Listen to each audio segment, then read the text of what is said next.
आज किचन रेसिपीमध्ये आपलं स्वागत आहे। चला तर मग आज आपण पाहणार आहोत ब्रेड कटलेट्स कसे बनवायचे। चला तर मग पाहूयात। इथे मी 6 ते 7 बटाटे घेतले आहेत।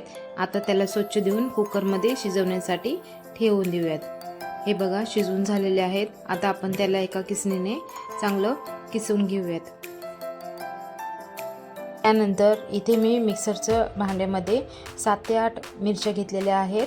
7 ते 8 लसूण पाकळी घेतलेली आहे। ती आता आपण मिक्सरला बारीक करून घेणार आहोत। तुम्ही बघू शकता बारीक करून झालेला आहे। त्यानंतर गॅसवर एक कढई ठेवून त्यामध्ये 1 ते 2 पळी तेल टाकायचं आहे। तेल गरम झालं की मोहरी टाकायची आहे, कढीपत्ता टाकून घ्यायचा आहे। त्यानंतर मिक्सरच्या भांड्यामध्ये जे तुम्ही मिरची आणि लसूणचं वाटण केलं होतं ते लसूणचं वाटण ह्याच्यामध्ये टाकून चांगलं परतून घ्यायचं आहे। परतून झालं की त्याच्यामध्ये चवीनुसार मीठ टाकायचं आहे, ते सुद्धा चांगलं परतून घ्यायचं आहे। आता त्यामध्ये पाव चमचा हळद टाकून हे मिश्रण पूर्ण हलवून घ्यायचं आहे। चांगली हे हळद मिक्स करून घ्यायची आहे। त्यानंतर ज्याने बटाटा जो किसून ठेवला होता तो बटाटा ह्याच्यामध्ये टाकून घ्यायचा आहे। त्याला पूर्ण मस्त असं हलवून घ्यायचं आहे, एकजीव करायचा आहे। त्यानंतर ज्याने बटाटा शिजून झाला की त्याच्यामध्ये थोडीशी कोथिंबीर वरून टाकायची आहे। एका भांड्यामध्ये 3 ते 4 चमचा बेसन घ्यायचा आहे। त्याच्यामध्ये पाव चमचा हळद टाकायची आहे, अर्धा चमचा लाल मिरची पावडर टाकायची आहे, चवीनुसार मीठ टाकायचं आहे आणि थोडंसं पाणी टाकून हे मिश्रण पूर्ण एकजीव हलवून घ्यायचं आहे।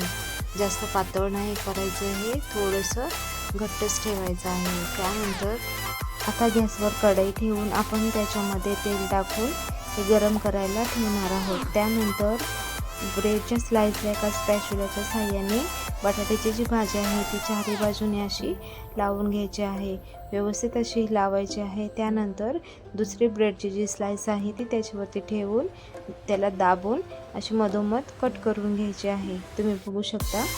आता ब्रेड कटलेट जे आहे ते बेसनमध्ये डीप करून ती तळण्यासाठी आपण तेलामध्ये टाकणार आहोत। तेल चांगलं गरम होऊन द्यायचं आहे।